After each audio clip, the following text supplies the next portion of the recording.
Vanessa surtou e caiu para cima de Dado. Diz que foi uma briga muito feia, ela batendo ele também, ele segurando, se defendendo e ela em cima de tapa, pegou panela e o que encontrava pela frente para bater nele, gritando. Foi um escândalo muito grande no condomínio. Diz que ela está tendo a crise dela, o surto de pânico, de depressão, e chegou a ser internada, até foi chamado, Zezé foi chamado, já ligaram para Zilu para vir também. Olha, eu vou falar aqui para vocês, mas se você ainda não está inscrito no canal, você se inscreve, dá aquele like e deixa o seu comentário. Essa situação é trágica e preocupante, mostrando até onde conflitos não resolvidos e questões de saúde mental podem levar. Quando um relacionamento chega ao ponto de agressões físicas e mútuas e cena de violência pública, isso é um sinal claro que ambos estão vivendo um ciclo altamente tóxico e insustentável. Vanessa lidando com crises de pânico e depressão, parece estar à beira do colapso, e a presença de Dado, em vez de dar um apoio, parece acentuar ainda mais seu descontrole emocional. A situação coloca em questão também o papel da família. Apesar dos alertas e da gravidade das crises de Vanessa, aparentemente nem Zilu nem Zezé conseguiram intervir de maneira eficaz. A cada novo escândalo, a falta de suporte adequado ou de uma intervenção sólida só parece piorar a situação. Vanessa claramente precisa de ajuda e não apenas de internações temporárias. É necessário um acompanhamento contínuo e sério. Enquanto isso, Dado também parece estar preso nesse ambiente conturbado, sendo alvo de tanto quanto uma relação cheia de agressões. Chegou ao ponto de envolver não só o condomínio e a família, mas de atrair uma atenção negativa que poderia ter sido evitado com um comportamento mais próximo e responsável. Talvez o que Vanessa e Dado precisa agora seja de um afastamento definitivo, além de um apoio terapêutico que o ajude a reconstruir suas vidas de forma mais saudável, longe um do outro e longe desse ciclo de escândalo que prejudica a todos ao redor. Deixa aí o seu comentário. Vocês estão?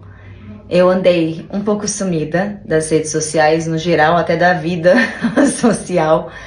E queria dividir com vocês, porque eu acho que quando a gente passa por uma situação, por um desafio grande na nossa vida, se a gente compartilha, a gente se fortalece e a gente fortalece quem tá passando por isso também. Eu sempre tive problema para dormir, de verdade, assim. Sempre tive uma vida mais vespertina, sempre fui dormir de madrugada, trabalhando também muito de madrugada. Acostumei meu corpo a dormir muito errado. E eu venho dormindo errado, e ainda mais esse ano, que foi um ano muito intenso pra mim, um ano de muito fortalecer, muita questão que eu tive que me fortalecer muito e trabalhar muito o meu coração, os meus sentimentos, as minhas ideias. De um tempo pra cá eu vim tendo uma situação no sono que foi me incomodando e que chegou num ponto que chegou a dar um problema pra mim que realmente prejudicou. Eu não sei ainda se é uma apneia, eu vou fazer agora uma polissonografia, que é um exame do sono, porque eu vou dormir e toda vez que eu começo a dormir, eu tô cansada, exausta, eu levo uma espécie de susto, de uma falta de ar, é uma sensação de sufocamento. Então eu começo a relaxar, o meu corpo entra em sufocamento e eu acordo assustada e fico agitada aí para voltar a dormir de novo. É um trabalho, aí eu durmo e dá de novo, aí eu acordo de novo. Então, no domingo passado eu tive uma situação que fez com que eu ficasse a noite inteira acordada. Eu fui conseguir dormir só às 2 da tarde, exausta, falando com os médicos, sem entender o que estava acontecendo, completamente assustada, porque é uma sensação de morte. E aí isso virou uma condição, né? Então eu comecei na segunda, isso foi de domingo para segunda. Não, desculpa, de sábado para domingo. De domingo para segunda eu também tive esses episódios, mas consegui dormir um pouco mais cedo. Olha isso, 10 da manhã. Mas olha o tempo que levei, então foi um pouco melhor. Comecei a estudar sobre apneia, que é essa obstrução, seja por causa do sistema nervoso, por causa de uma espécie de alagamento das nossas laringes e que interrompe a passagem de ar. E comecei a estudar sobre a apneia e vi que tem tem muita ressonância comigo, porque tem muitos sintomas que eu tenho, às vezes acordar muito cansada, de ter muitos pesadelos que tem a ver com essas apneias. Existem vários tratamentos, mas tem que saber primeiro. Só que isso é uma coisa que me assustou muito.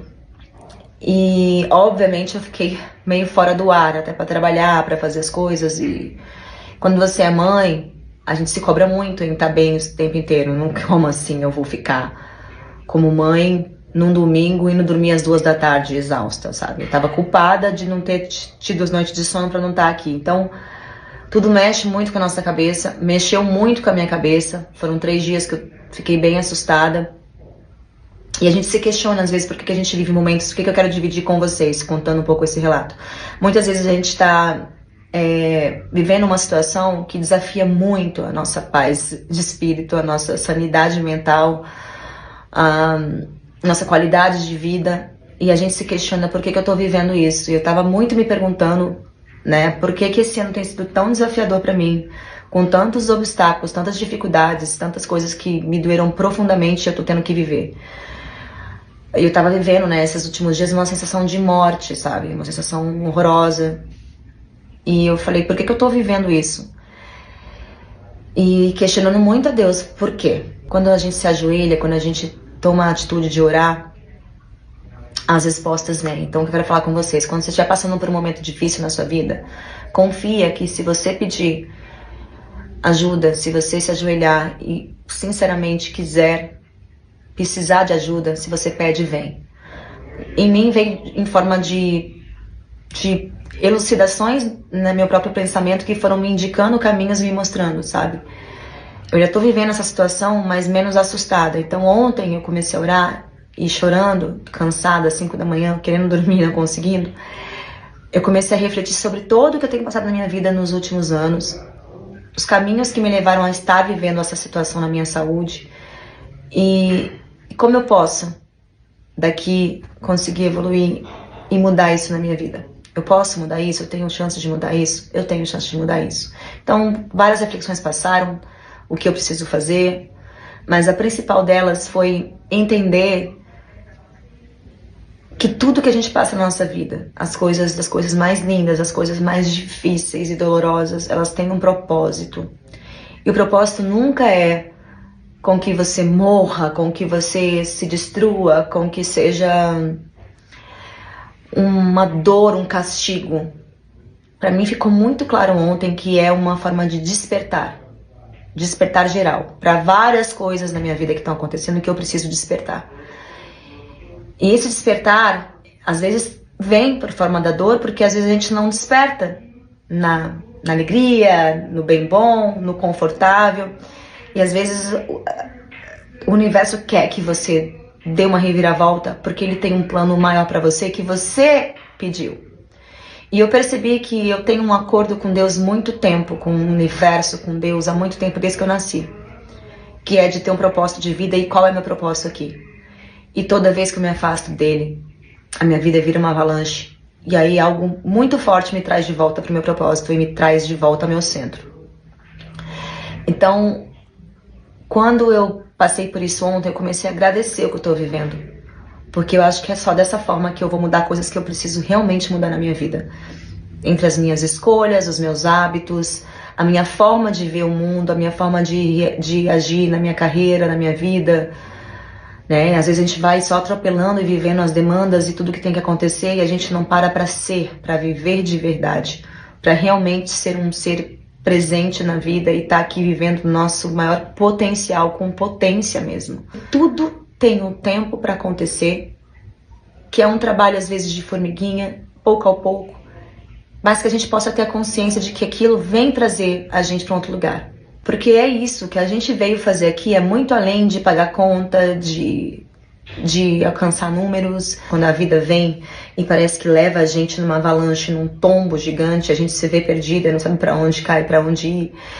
É muito importante a gente respirar, aceitar o que a gente está vivendo e tentar, dentro dessa dificuldade, enxergar para onde a gente vai e acreditar que isso não é um lugar de castigo, não é um lugar infinito e eterno. É um lugar transitório para que você tenha a chance de rever a tua vida de reorganizar tuas ideias, teu coração, para que você possa se moldar no ser humano que você veio para ser aqui. Eu sei que é um processo, que eu tô me curando disso e que vai passar, mas vai passar a partir do momento que eu faço a minha parte.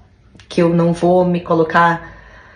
Sabe quando você cai no fundo do poço? Você tem duas escolhas. Ficar lá se vitimizando e... Ai, por que comigo? Por que comigo? Por que comigo? Eu acho que isso faz parte. Mas logo após, não demora muito tempo para entender. Opa, eu caí aqui porque eu me coloquei aqui. E agora eu quero subir, eu quero sair disso aqui.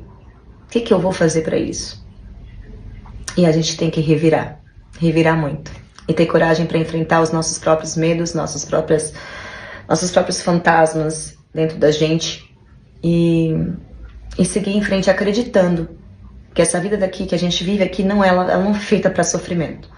Ela é feita para a gente viver ela com plenitude, com paz, com amor, com alegrias, para compartilhar. E é isso que eu desejo para você que está passando por qualquer dificuldade, que você tenha a capacidade de olhar com muita gratidão, se cuidar com muito carinho, se perdoar, olhar para frente e falar, ok, agradeço isso que me aconteceu, tá sendo difícil, mas eu vou conseguir ultrapassar tudo isso, enfrentar tudo isso e ir para a nova etapa da minha